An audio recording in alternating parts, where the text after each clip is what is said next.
A Boeing 737-200 is a beast. It weighs 100,000 pounds. It has 14,000 pounds of thrust per engine. It is designed to conquer gravity. But on January 13, 1982, Flight 90 isn't fighting gravity yet. It's fighting something much stickier: physics. 1:16 p.m., the gate. The tug, the little truck that pushes the plane back, can't get traction. The ground is a sheet of glass. So Captain Wheaton makes a choice.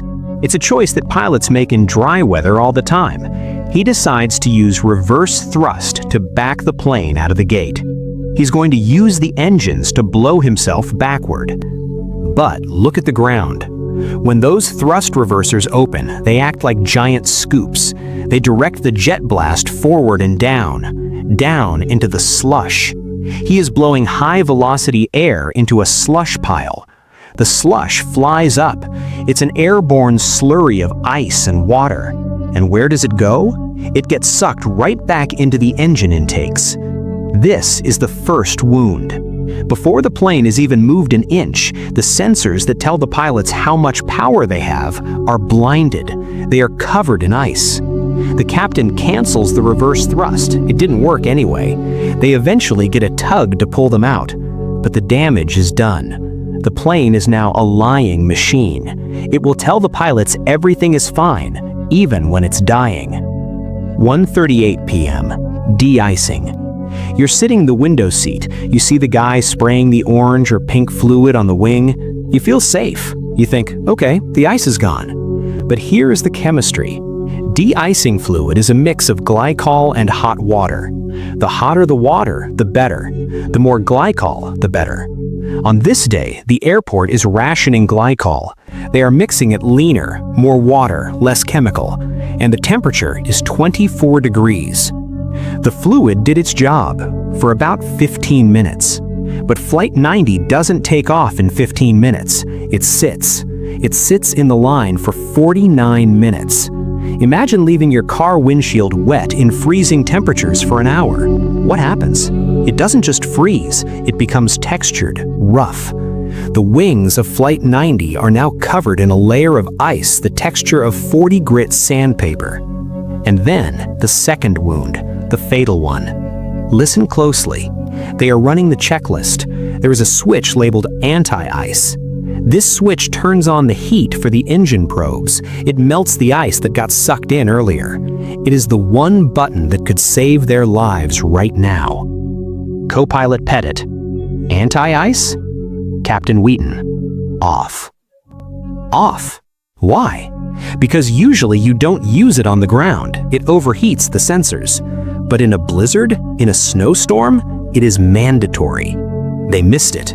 Or they forgot it, or they just didn't think it mattered. The sensors are now frozen solid. The computer brain of the airplane has had a lobotomy. 3:59 p.m. Palm 90 cleared for takeoff, runway 36. The tower gives the word. There is no turning back now. Behind them, a line of frustrated pilots. Ahead of them, 2 miles of snowy concrete. And beyond that, the 14th Street Bridge. Captain Wheaton pushes the throttles forward. He is looking at one specific gauge, the EPR, engine pressure ratio. He wants to see the needle hit 2.04. That is the target thrust for takeoff. He pushes the levers. The needle shoots up. 1.5, 1.8, 2.04. Boom! Target reached. He stops pushing. He thinks he's at 100% power. He's actually at 75%. Why? Because the frozen sensor is blocked. The pressure is building up behind the ice, tricking the gauge. It's a lie. And First Officer Pettit, he senses it. Quick pause. Do me a favor. My wife says I can't reach 1,000 subscribers. Let's prove her wrong. Like this video and subscribe. Stories like this deserves to be heard. All right, let's continue. Co-pilot Pettit. God, look at that thing. That don't seem right, does it? That's not right. Captain Wheaton. Yes, it is. There's 80. Co-pilot Pettit. Well, maybe it is. Pettit has flown F-15 fighters. He knows what acceleration feels like, and this feels like a station wagon merging onto a highway, not a jetliner. He is looking at the other gauges, RPM, exhaust gas temp, and they're all reading low. They don't match the EPR. The puzzle pieces are right there in front of him. Wheaton points to the speedometer. 80 knots. They're moving, but they're eating up runway, too much runway. Usually, a 737 leaps off the ground in 30 seconds. They've been rolling for 45 seconds, and they're still glued to the earth. That's it, the moment of hesitation. In the cockpit culture of 1982, you don't grab the yoke from the captain unless you are 100% sure he is killing you. Pettit is 99% sure. That 1% doubt keeps his hands in his lap. Wheaton pulls back on the yoke. The nose lifts up, but the wings, those sandpaper wings, they don't want to fly. The roughness of the ice destroys the smooth airflow. The lift is destroyed. The plane doesn't fly off the runway, it stumbles off. They're airborne, but immediately the physics bill comes due. The stick shaker goes off. This is the stall warning. It means the wings have stopped generating lift. The plane is now a rock. When a pilot hears this, instinct says push the nose down, gain speed. But they're only 200 feet off the ground. If they push the nose down, they hit the Potomac. So Wheaton does the only thing he can think of. He pulls back harder. He tries to force the plane up. Imagine the feeling in the cabin. The nose is pointed at the sky at 18 degrees. You are pressed into your seat. You think you are climbing like a rocket. But if you look out the window, the buildings aren't getting smaller. They're getting bigger. The plane is now falling at hundreds of feet per minute. The engines are screaming, choking on the thick air, still only producing 75% power because the throttles were never pushed to the firewall. If Wheaton had just jammed those levers forward, ignored the gauges, and redlined the engines, they might have made it. They might have cleared the bridge by 50 feet, but he trusted the needle. 4:01 p.m. On the northbound span of the 14th Street Bridge, traffic is crawling. It is the end of a workday. People are tired. The heaters are blasting. The radio stations are playing soft rock. Inside a bright blue 1979 Ford pickup, a man is thinking about dinner. Inside a gray sedan, a woman is watching the snow pile up on her wipers. They are in a steel cage of safety, surrounded by thousands of other commuters. They feel secure. But physics does not care about your sense of security. When Flight 90 comes down, it does not look like a plane. At this angle, pitch up and banking hard, it looks like a wall of aluminum falling from the sky. The landing gear is down, the wheels are locked, and they are moving at 140 miles per hour. The first thing to make contact is the right main gear. It doesn't hit the road, it hits the number 3 lane. It crushes the roof of a Pontiac, then a Toyota, then a Chevrolet. It happens faster than the neurons in a human brain can process an image. 1 second, you're looking at the brake lights in front of you. The next second, the roof of your car has ceased to exist. The plane shears off the tops of 7 vehicles. It acts like a scythe. Metal tearing metal, glass exploding into diamond dust. But the plane is not done. It slams into the guardrail. 97 feet of solid steel railing and 12 feet of concrete wall are vaporized in a fraction of a second. The nose of the plane dives. The fuselage hits the ice. This is the moment of total destruction. The Boeing 737 is a tube of pressurized air. When it hits the frozen river, the structural integrity fails instantly. The cockpit, where Captain Wheaton and First Officer Pettit are sitting, snaps off and goes under. The first-class cabin goes under. The wings, still heavy with the fuel meant to fly them to Florida, shatter. Explosion. But not a fire explosion, a debris explosion. Seats, luggage, metal, bodies. They are thrown forward with the force of a bomb blast. And then the tail section snaps. It is the only piece of the aircraft that remains intact. It breaks away from the disintegrating fuselage. It bobs, it floats, and then silence. That is the most terrifying part of this story. The noise of the crash, the screaming engines, the tearing metal, the crushing cars. It lasted maybe 4 seconds, and then, instantly, it is replaced by the sound of wind. The snow keeps falling. The traffic on the bridge has stopped. The drivers who were spared are sitting in their cars, engines idling, staring through shattered windshields at a hole in the bridge rail. They look down into the river. There is nothing to see, just black water, ice chunks, and the faint smell of jet fuel rising into the winter air. The river has swallowed 74 people in the blink of an eye. Let's talk about the water. The Potomac River in January is not just cold, it is a hostile environment. It is an alien planet. The water temperature is 34 degrees Fahrenheit, 1 degree above freezing. To understand what is happening to the survivors right now, you need to understand the physiology of cold shock. This isn't like jumping into a cold swimming pool. This is an assault on the nervous system. When a human body hits 34-degree water, the first thing that happens is the gasp reflex. It is involuntary. Your diaphragm spasms. You suck in a massive breath of air. If your head is underwater when that happens, you don't inhale air, you inhale the Potomac. You drown instantly. But six people manage to surface. They pop up in the black water, gasping, choking. They are surrounded by a horror show. The water is covered in a 3-inch layer of Jet A fuel. It is highly refined kerosene. It coats their skin. It gets in their eyes. It tastes like poison, and it burns. Imagine being frozen and burned at the same time. There is Joe Stiley, a businessman. He has a broken leg and severe internal injuries. He's paddling, trying to stay afloat. There is Nikki Felch. She's screaming. She has broken bones. She's thrashing in the jet fuel. There is Kelly Duncan, the flight attendant. She was in the tail section. She is the only crew member alive. She gave her life jacket to a passenger moments before the crash. Now, she's treading water in her uniform. There is Bert Hamilton. He is quiet. He's treading water, trying to conserve heat. And there's Arland D. Williams, Jr., the bank examiner. He's trapped in the wreckage, pinned, but he manages to wiggle free. They find the tail section. It is a jagged piece of metal sticking out of the ice like a tombstone. They cling to it, but they are not safe. They are dying. Water conducts heat away from the body 25 times faster than air. In 34-degree water, you have about 10 minutes of meaningful movement. That's it.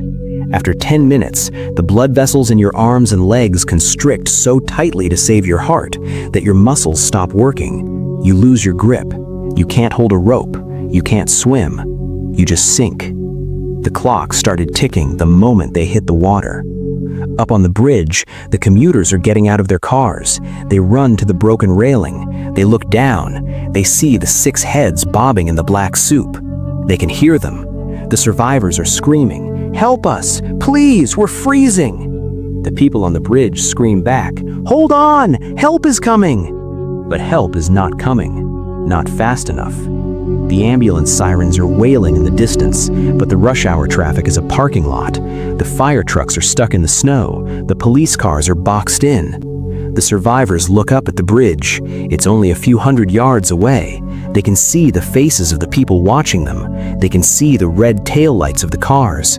It looks so warm up there. But down here, in the ice, the cold is beginning to win. One of the survivors, Priscilla Tirada, is losing her vision. This is a symptom of advanced hypothermia. The brain starts shutting down non-essential systems. Vision goes first, then hearing, then the will to fight. She screams out, "I can't see! I'm blind!" Joe Stiley grabs her. He holds her up. He tells her to hang on. But the jet fuel is burning his eyes too, and his legs are numb. He can feel the cold creeping into his chest, moving towards his heart. They have been in the water for 10 minutes. The golden window is closing, and then they hear a sound. It is faint at first, muffled by the heavy snow. A chop, chop, chop. It gets louder. a helicopter. But this is not a rescue helicopter. It's a small, single-engine Bell Jet Ranger from the U.S. Park Police. It is not designed for heavy rescue. It has no winch. It has no heavy line. And the weather is below minimums. The ceiling is 0. The visibility is 0. The pilot, Don Usher, shouldn't be flying. If he clips a power line, if his engine ices up, if he gets disoriented in the whiteout, he dies. But he is coming anyway. He is banking hard over the river, coming in low, skimming the ice. For the 6 people freezing in the water, that sound is the most beautiful thing in the world. It is the sound of a chance. But a chance is all it is, because getting a rope to a freezing blind person in a blizzard, that is a problem that requires more than just a helicopter. It requires a hero. While the 6 survivors are freezing in the black water, a different kind of drama is unfolding 20 feet above them. The bridge is a scene of paralyzed chaos. You have to imagine the soundscape. It is not just the wind, it is the sound of hundreds of car horns blaring. Drivers further back in the line who haven't seen the crash are impatient. They are honking to get home. They don't know they are honking at a graveyard. But at the front of the line, where the railing is sheared off, there is a stunned silence. People are getting out of their cars. They are wandering toward the edge like sleepwalkers. They are wearing office clothes, loafers, thin trench coats. They are not dressed for a rescue mission. They are dressed for a Wednesday at the Department of Agriculture. They look down and they see the heads bobbing. They hear the screams. And this is where the bystander effect usually kicks in. You know the phenomenon. Everyone waits for someone else to do something. Everyone assumes a professional is coming. Everyone freezes. But on January 13th, there is a glitch in the bystander effect. His name is Roger Olian. He's 28 years old. He is a sheet metal foreman at St. Elizabeth's Hospital. He's driving a rusty 1971 Dodge truck. He's on his way home to his wife. He hears the crash. He sees the tail of the plane bobbing in the water. Roger Olian does not freeze. He does not wait for the police. He does not look for a badge. He throws his truck into park. He jumps out. He runs to the railing and yells down, "We're gonna get you out." But how? He looks at the water. It is 60 yards away. It is churning with ice. He looks at the people around him. "Does anyone have a rope?" he screams. Nobody has a rope. This is rush hour traffic, not a marina. So Roger Olian starts to improvise, and this is where the story becomes almost medieval. They are on a modern bridge, surrounded by modern technology, but they have to resort to the most primitive tools imaginable. "Give me your jumper cables," he yells. He starts grabbing jumper cables from stunned drivers. He ties them together, but they aren't long enough. "Scarves," he yells. "Belts." Think about that image. Strangers on a bridge, frantically taking off their belts, unlooping their winter scarves, handing over lengths of twine from their trunks. They are knotting them together with freezing fingers. A battery cable tied to a silk scarf, a tow strap tied to a leather belt. It is a lifeline made of garbage. Roger Olian grabs the end of this makeshift rope. He doesn't hand it to someone else. He doesn't lower it down. He climbs over the railing. He slides down the muddy, frozen embankment. He hits the shore. The water is right there. It looks like crude oil. Roger Olian is not wearing a wetsuit. He is not a trained lifeguard. He is a sheet metal worker in street clothes. He steps in. The shock is instant. He later described it as being hit in the chest with a sledgehammer. The air is punched out of his lungs. His legs cramp immediately. But he keeps going. He wades out. The mud at the bottom of the Potomac is like quicksand. It sucks at his shoes. He sinks to his knees in the muck. He pushes forward. The water is up to his waist, then his chest. Ice chunks the size of tabletops are floating past him. They aren't soft slush. They are jagged plates of frozen river. They hit him. They cut his skin. They bruise his ribs. He is screaming at the survivors, "Grab the line! Grab the line!" He throws the end of the makeshift rope. It falls short. He pushes out further. He is now swimming. He is dog paddling in 34-degree water with 80 pounds of wet winter clothes dragging him down. He throws the rope again. It falls short. The survivors are too far out. They are 60 yards from the bank. Roger Olian has made it maybe 20 yards before his body begins to fail. The cold is shutting him down. His arms feel like lead pipes. He can't lift them above the water. He is shouting, but his words are slurring. He is dying. If he stays out there another 2 minutes, he will become victim number 79. The bystanders see it. They start pulling on the rope. They drag him back in. He collapses in the mud, shivering so violently his teeth risk shattering. He failed. He gave everything he had. He risked leaving his wife a widow, and he failed. The survivors watch him retreat. Imagine the psychological blow. They just watched their only hope get dragged back into the mud. Kelly Duncan, the flight attendant, feels her grip on the tail section slipping. She is wearing a thin polyester uniform. The ice is scraping her legs raw. She thinks, "This is it. Nobody can reach us." But just as Roger Olian is being pulled from the water, the sound in the air changes. The chop, chop, chop becomes a roar. The U.S. Park Police helicopter, Eagle 1, bursts out of the snow. It is flying dangerously low, so low that the rotor wash, the wind generated by the blades, is kicking up a spray of icy mist that blinds the pilot. The pilot is Donald Usher. The paramedic in the back is Gene Windsor. They're looking at a nightmare scenario. Usually when a helicopter rescues someone from the water, they use a winch. They hover high up, drop a cable, and winch the person up. Safe? Easy. Eagle 1 does not have a winch. They have to do this the hard way. Usher has to fly the helicopter down to the water. He has to hover so close to the surface that the skids are almost touching the waves. This is suicidal flying. If one of those skids catches an ice floe, the helicopter will flip. It will crash into the survivors, chopping them to pieces with the rotors before sinking on top of them. Usher's hands are dancing on the controls, the cyclic, the collective, the pedals. He is fighting the wind. He is fighting the snow. He is fighting the turbulence caused by the bridge. He brings the bird down. The noise is deafening. The survivors cover their heads. The wind from the rotors feels like a hurricane. It whips the freezing water into their faces. Gene Windsor, the paramedic, slides the door open. He steps out on the skid. He is standing on a piece of metal 2 inches wide, hovering 3 feet over a freezing river in a blizzard with no safety harness. He has a rescue line in his hands. It's a simple polypropylene rope with a loop at the end. Usher screams over the intercom, "Target at 2 o'clock!" He maneuvers the helicopter toward the tail section. He crabs sideways. He brings the skid right up to the first survivor. It is Burt Hamilton. Hamilton is treading water about 10 feet from the tail section.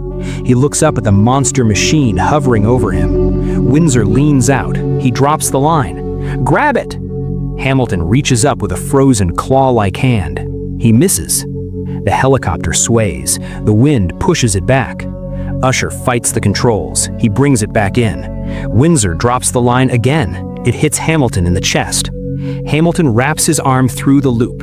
He doesn't have the strength to hold on with his hands. He just hooks his elbow. Windsor yells, "Lift!" Usher pulls up on the collective. The engine screams. Hamilton is ripped out of the water. But remember the cold. Remember the physics. As soon as Hamilton leaves the water, the wind chill hits him. He is wet. The air is 24 degrees. The rotor wash is 100 miles per hour. He is instantly flash frozen. His clothes turn into a suit of armor. His skin turns blue. He is dangling beneath the helicopter, spinning slowly. Usher doesn't fly him to a hospital. He doesn't have time. He flies him 100 yards to the shoreline. He lowers the helicopter until his feet touch the frozen mud. Hamilton falls out of the loop. He collapses. Bystanders rush in. They grab him. They drag him away from the rotor wash. 1 down. 5 to go. Usher doesn't wait. He banks the helicopter hard. He turns back toward the river. He knows the math. Hamilton took 3 minutes. He has 5 people left. That's 15 minutes. They don't have 15 minutes. He looks at the fuel gauge. He looks at the survivors. They are slipping. And there, in the middle of the pack, is the man who will change everything. Arland D. Williams, Jr. He is the only one who isn't screaming. He is the only one who looks calm. He is watching the helicopter come back, and he has made a decision. a decision that defies every survival instinct in the human brain. The helicopter comes in for the second run. Windsor drops the line. He aims for Arland. The loop lands right in Arland's hands. He has it. He is saved. But Arland doesn't put the loop around himself. He looks at Kelly Duncan, the flight attendant. She is struggling. She is choking on jet fuel. Arland passes the rope. He hands the line to her. He pushes it into her hands. Windsor, up on the skid, is confused. He yells, "Take the line!" Arland just shakes his head. He points to Kelly. Kelly grabs the line. Usher lifts. She is pulled out of the water. Arland watches her go. He is still in the water. He is still freezing. He just gave away his ticket to life. And he waits for the helicopter to come back. The helicopter banks hard and returns to the river. Don Usher, the pilot, is fighting a war against aerodynamics. Every time he dips into the bowl of the river, the air currents from the bridge turbulence try to smash him into the water. He centers the aircraft over the tail section again. Down in the water, the math has changed. Bert Hamilton is safe on the shore, but there are still 5 people in the ice. And the tail section, it's moving, it's sinking, the buoyancy is failing. Gene Windsor, on the skid, drops the life ring. It lands near Arland Williams. Again, it lands right near him. The man in the water grabs the ring. He is the anchor. He is the quarterback. He looks at the group clinging to the wreckage. He sees Joe Stiley. Stiley is in bad shape. His leg is shattered. His ribs are broken. He is holding on to Priscilla Tirado, the woman who's screaming that she is blind. She is hysterical with pain and cold. Her grip is gone. Stiley is the only thing keeping her head above the jet fuel. Arland Williams makes the calculation. If he takes the ring, Stiley drops Priscilla. Priscilla dies. So Arland passes the ring. Again, he shoves it towards Stiley. Stiley realizes what he has to do. He has to save himself and the woman he is holding. He wraps the line around his torso. It's not a harness, it's just a loop of slippery, freezing rope. He clamps his arm down over it. With his other arm, he grabs Priscilla Tirado in a death grip. 2 people, 1 rope. Stiley looks up at the helicopter and nods. Windsor yells, "Up! Up!" Usher pulls the collective. Eagle One roars. The physics here are brutal. The machine isn't just lifting dead weight, it is dragging them. As the machine lifts, Stiley and Tirado are plowed through the water. They are smashing through the slush ice. The speed of the drag creates a bow wave that hits them in the face, choking them. They break the surface. They're airborne. For a second, it looks like a miracle. 2 lives saved for the price of 1. But the friction of wet clothes on a wet rope is almost 0. Stiley's strength is failing. The cold has robbed his muscles of their locking power. The rope begins to slide. He screams. He is losing her. They are 10 feet in the air, then 15. They are moving toward the shore. But the grip breaks. Priscilla Tirado slips from his arm. She falls. It is a sickening drop. She hits the water with a splash that barely registers over the rotor noise. She goes under. Stiley is still on the line, but he is slipping too. The jolt of her falling loosens the rope around his chest. He slides down the line. He hits the water again near the shore. The bystanders wade in. They grab him. They drag Stiley up the mud bank. He is gasping, vomiting jet fuel water. He collapses, but all eyes turn back to the river. Priscilla Tirado has resurfaced, but just barely. She is 20 feet from the shore, just 20 feet. That is the length of a living room. But in this water, 20 feet is a marathon. She is flailing. She is blind. She is weighted down by a heavy winter coat that is now a sack of water. She doesn't know where the shore is. She is swimming in circles, drifting further out into the deep channel. The helicopter comes back for her. Usher brings the skids down. He is hovering right on top of her. The rotor wash is beating the water into a frenzy. Windsor drops the ring. It lands inches from her hand. He screams, "Grab it!" She tries. Her hand hits the ring, but her fingers are frozen claws. They don't close. She paws at it like a cat. She can't grip it. The rotor wash pushes the ring away. She drifts back. Usher repositions. Windsor drops it again. She tries to bite it. She tries to hook her arm. Nothing works. Her motor control is gone. And then the worst thing happens. The downwash from the helicopter blades starts to push her under. The wind is so strong it is physically drowning her. She rolls over, face down. She stops fighting. She begins to sink. On the snowy bank, there is a crowd of about 50 people. Police, firemen, office workers. They are watching a woman die in real time. They are shouting, they are extending poles, but nobody can reach her. Standing in that crowd is Martin Leonard Skutnik. Everyone calls him Lenny. He's 28 years old. He works for the Congressional Budget Office. He drives a messenger car. He's wearing short leather boots and a winter jacket. Lenny Skutnik isn't a hero type. He's a regular guy who was on his way home to watch TV. He's been watching the failed rescue. He saw Roger Olian try and fail. He saw the helicopter try and fail. He sees Priscilla's head dip below the surface. He realizes something. She is not coming back up. The bystander effect shattered earlier with Roger Olian. Now it disintegrates completely. Lenny Skutnik doesn't check for traffic. He doesn't take off his boots. He doesn't take off his heavy coat. He runs. He hits the water like a linebacker. This is the moment that captivated the world. A man in street clothes diving into an ice-choked river to save a stranger who was already dead. The cold hits him. It sucks the air out of him. But the adrenaline is a powerful drug. He swims. He doesn't have a frantic, flailing stroke. He has a mission stroke. He reaches the spot where Priscilla went down. She is underwater. He dives. He grabs her coat. He pulls. She is dead weight. He hauls her head above the surface. Her eyes are rolled back. She is blue. She is not breathing. Lenny turns onto his back. He kicks. He drags her. The ice is smashing into his face. The jet fuel is in his mouth. He is towing 130 pounds of unconscious human being through slush. He gets to the shallow mud. Firemen rush in. They grab Priscilla. They grab Lenny. They haul them both onto the snow. Lenny stands up. He is shaking. He is soaked in poison water. He looks at the firemen working on Priscilla. She coughs. She breathes. She is alive. Lenny doesn't wait for a medal. He doesn't wait for a TV interview. He walks back to his car. He turns on the heater. He waits for the shivering to stop. But the camera crews caught it all.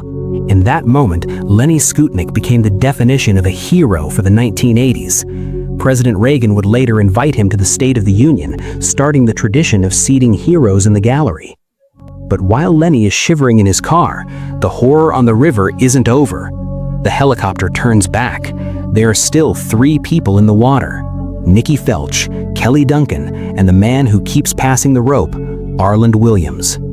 The sun is setting, the temperature is dropping, and the tail section, the only island of safety in the river, has just tilted forward. It is slipping into the deep. The helicopter, Eagle 1, is running on fumes. Not just fuel, but luck. Pilot Don Usher has been hovering in the dead man's curve for 20 minutes. That is the flight envelope where, if the engine quits, you don't have enough altitude to auto-rotate. You just fall. He is flying a machine that wants to crash in weather that wants to kill him over water that kills in minutes. He turns the bird back to the wreckage. 3 heads left. Kelly Duncan, the flight attendant. Arland Williams, the man in the water. And Nikki Felch. Let's focus on Nikki Felch. She is 26 years old. She was sitting in seat 11F. When the plane hit the bridge, her seat was ejected. She broke her right wrist. She broke a vertebrae in her back. She is in agony, and she is hysterical. The tail section has shifted. It is now slippery, angled metal covered in ice. Nikki is trying to hold on with a broken wrist. She watches the helicopter come in. She sees the skid. Gene Windsor, the paramedic, is now hanging out of the helicopter so far he is practically horizontal. He is held in only by a strap.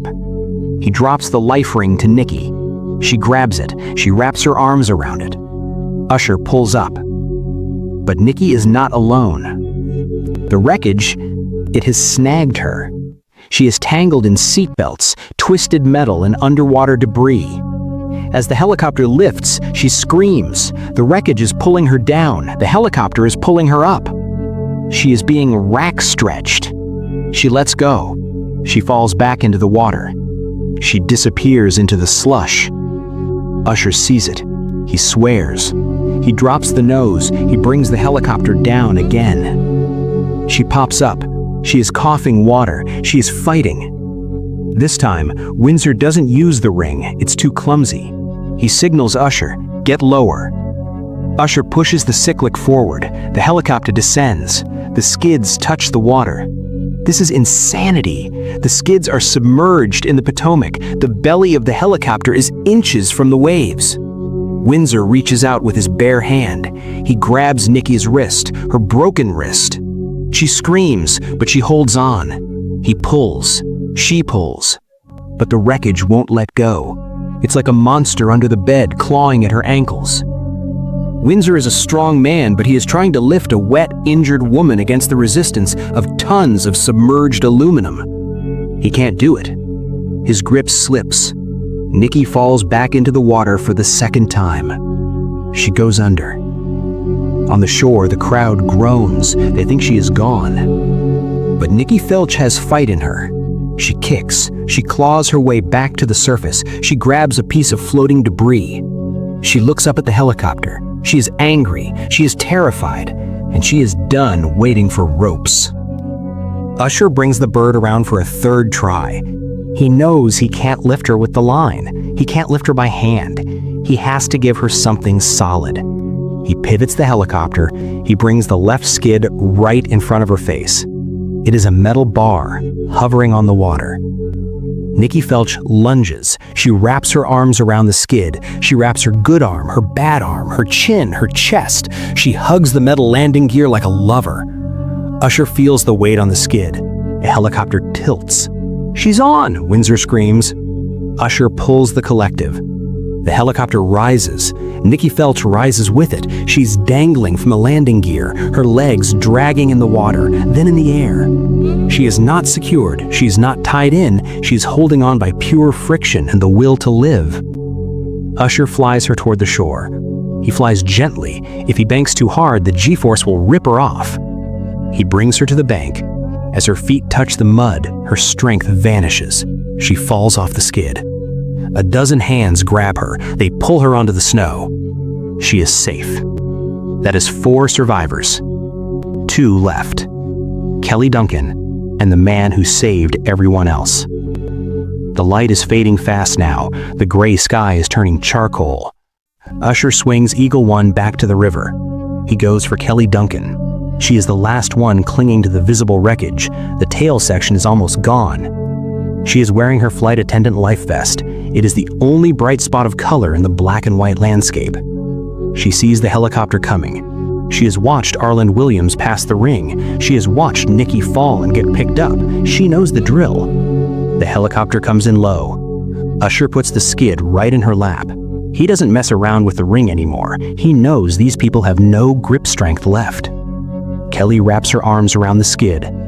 Usher lifts. She comes up clean, no wreckage holding her back. She dangles beneath the machine. The wind buffets her. She looks down at the black hole she just escaped. She looks for Arland.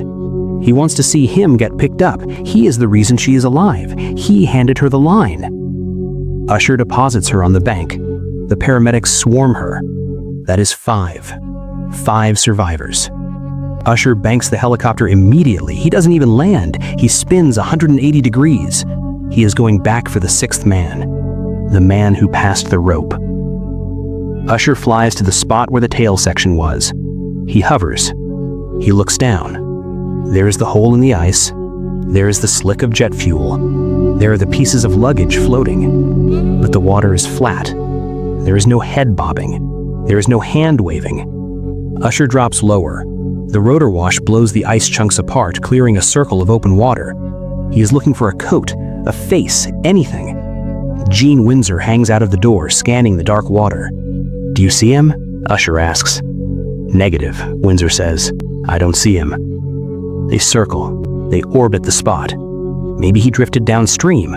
They fly downriver. Nothing. Maybe he is under a piece of ice. They use the wash to flip the ice chunks. Nothing. The man is gone. Arland D. Williams Jr. did not drown because he couldn't swim. He did not drown because he was weak. He drowned because he spent his last reserves of energy, his last reserves of body heat, saving strangers. He had the ring in his hand 3 times, 3 times. And 3 times he gave it away. He stayed in the water until the tail section, his only support, slipped under, and he went with it. He was pinned in his seat. The autopsy would later show that he had severe head and chest injuries. He was likely trapped by the wreckage the whole time. The fact that he managed to free his arms, catch the line, and pass it while pinned underwater is a feat of physical and moral endurance that is almost impossible to comprehend. Usher stays over the river until he is low on fuel, until it is too dark to see. He finally turns the helicopter away. He lands on the grass by the riverbank. He shuts down the engine. The rotors spin down. The silence returns. 5 people are being loaded into ambulances. They are shivering, crying, alive, because of one man who is still in the river. The rescue is over. The survivors are in the hospital. The bodies are being recovered from the freezing deep. But the story isn't over, because we still don't know why. Why did a modern jetliner flown by 2 experienced pilots simply fall out of the sky? Weeks later, the divers find it. The orange box, the CVR, the cockpit voice recorder. It is brought to the NTSB lab in Washington. The tape is cleaned. The engineers put on headphones. They press play, and they hear ghosts. Listening to a CVR is a voyeuristic experience. You are hearing men who don't know they are about to die. You hear their casual conversations, their jokes, their boredom, and then you hear their confusion. Let's walk through the transcript. Not just what they said, but what they meant. We are back in the cockpit, 3:59 p.m. Captain Wheaton, real cold, real cold. Co-pilot Pettit, see that? That's ice. They see the ice on the wings. They acknowledge it. So why did they take off? This is where psychology kills you. It's called get-there-itis. They had been delayed for hours. They are frustrated. They want to go home. The pressure to complete the mission overrides the survival instinct. But there is something else on the tape, something subtler. Listen to the power dynamic. Captain Wheaton is the boss. He is older. He has flown 737s for years. Roger Pettit, the co-pilot, is younger. He is an ex-fighter pilot. He is sharp, but in the airline hierarchy of 1982, the co-pilot is a subordinate. He is a helper. He is not a partner. Throughout the tape, Pettit tries to warn Wheaton, but he doesn't shout. He hints. This is called mitigated speech. It is a way of speaking where you sugarcoat the truth to be polite to a superior. When they are sitting on the runway watching the snow pile up, Pettit says, "It's been a while since we've been de-iced." He doesn't say, "Captain, the de-icing fluid has failed. We need to go back." He asks a question. He makes an observation. He leaves it up to the captain to connect the dots. The captain misses the dots. Wheaton, "Think we're good?" Pettit, "Yeah, I think so." He backs down. The hierarchy wins. Now let's go to the takeoff roll. This is the most painful part of the tape to listen to. The engines are roaring. The plane is accelerating sluggishly. Pettit sees the gauges. He sees the anomaly. God, look at that thing. That don't seem right, does it? He is pleading. He is begging the captain to abort, but he phrases it as a question. That don't seem right, does it? If he had said, "Abort, engine failure," they would be alive today. But he didn't. He asked. And Wheaton answers with certainty, "Yes, it is. There's 80. End of discussion. The captain has spoken. Pettit tries one last time, a whisper. "Maybe it is." That is the sound of a man surrendering to authority. 7 seconds later, they are in the air. The stick shaker goes off. The sound of the vibration is deafening on the tape. Brrrt. Now the roles reverse. The captain is confused. He freezes. Stall. He sounds surprised. He shouldn't be stalling. The gauges said he had full power. Pettit, the fighter pilot, instantly knows what is happening. The plane is falling. falling, stalling. And then the last words. "Larry, we're going down, Larry."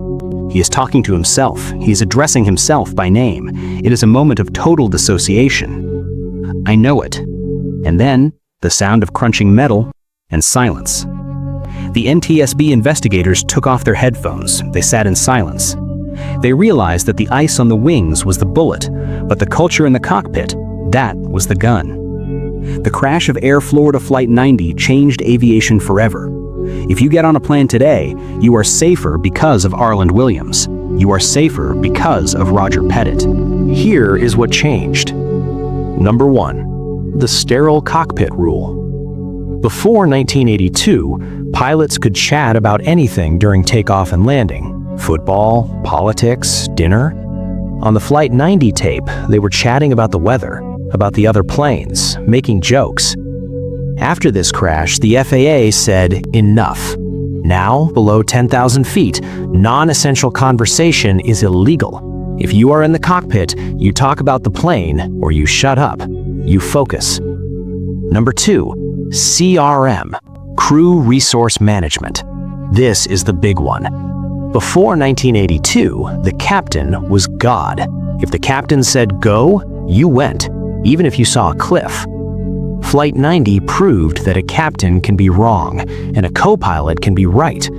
Now airlines teach assertiveness.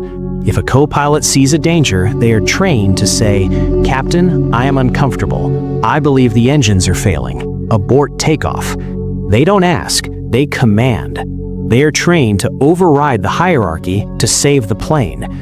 If Roger Pettit had been trained in CRM, he would have slammed the throttle shut. He would have yelled at Wheaton. He would have saved 74 lives. Number 3, de-icing.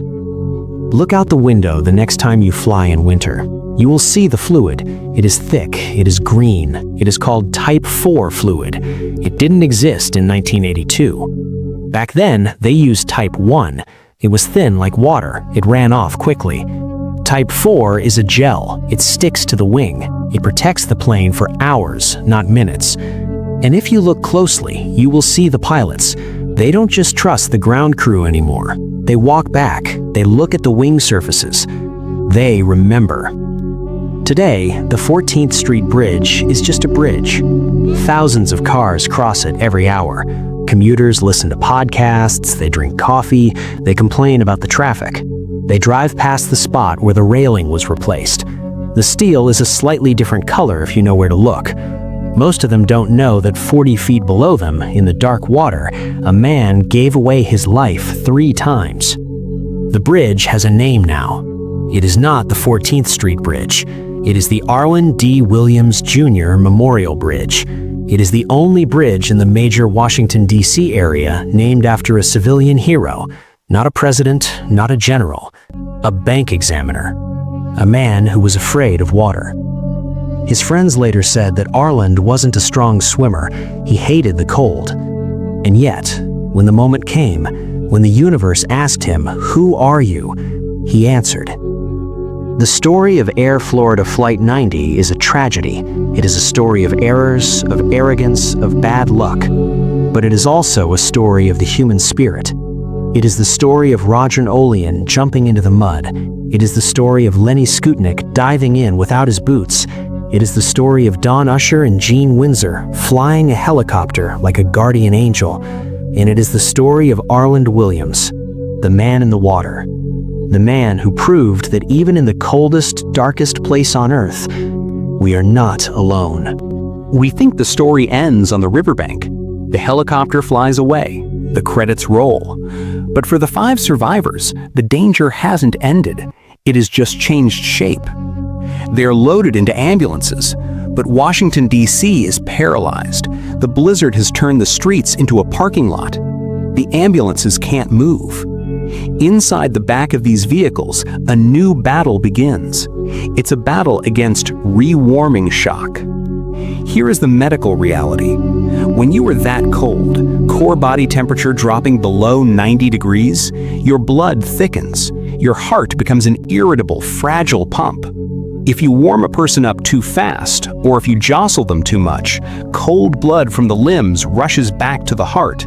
It causes an arrhythmia, ventricular fibrillation. The heart just stops. It's called the second death. You survive the ice, only to die in the ambulance. The paramedics know this. They are working in the back of stalling vehicles, fighting to keep these people alive gently.